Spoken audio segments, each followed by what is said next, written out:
Hi everyone, ఈరోజు మన video వచ్చి ఇది నాకైతే యూజ్ అయిందండి, మీకు కూడా యూజ్ అవుతుంది అన్న థాట్తోని వీడియో చేస్తున్నాను. నేను ఆల్మోస్ట్ అది 10 ఏళ్ళ నుంచి అయితే వాడుతున్నానండి.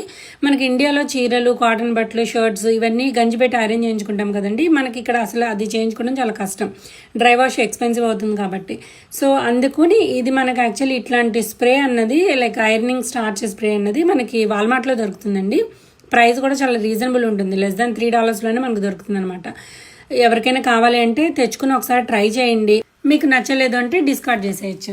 అసలు దీన్ని ఎలా యూజ్ చేస్తామంటే, మీరు ఏదైతే గంజి పెట్టుకుని ఐరన్ చేసుకోవాలనుకున్నారో దానిపైన జస్ట్ ఇలాంటి లైట్గా స్ప్రే చేసుకోండి. కంప్లీట్గా డ్రై అయ్యేదాకా వదిలేసి తర్వాత ఐరన్ చేసుకోండి. మీకు ఐరన్ చేసుకున్న తర్వాత స్టిఫ్నెస్ అనిపించలేదు, నాకు ఇంకా మోర్ స్టిఫ్ కావాలంటే మళ్ళీ ఇంకోసారి స్ప్రే చేసుకుని ఐరన్ చేసుకోండి. సో మీరు ఒక 4-5 సార్లు ఇలా చేసిన తర్వాత మీకు క్లాత్ని బట్టి ఒక ఐడియా వచ్చేస్తుందండి, దీనికి ఎంత స్ప్రే కొట్టాలి, ఎంతసేపు వదిలేయాలి అన్నది. అంతే అండి, మనం యూఎస్లో కూడా గంజి పెట్టుకుని బట్టలు అయితే ఐరన్ చేసుకోవచ్చు. మీకు కనుక ఈ వీడియో అర్థమైనట్లయితే లైక్ చేయండి, షేర్ చేయండి. అంతే కదండి, నన్ను ఫాలో అవడం మర్చిపోకండి. Thank you so much.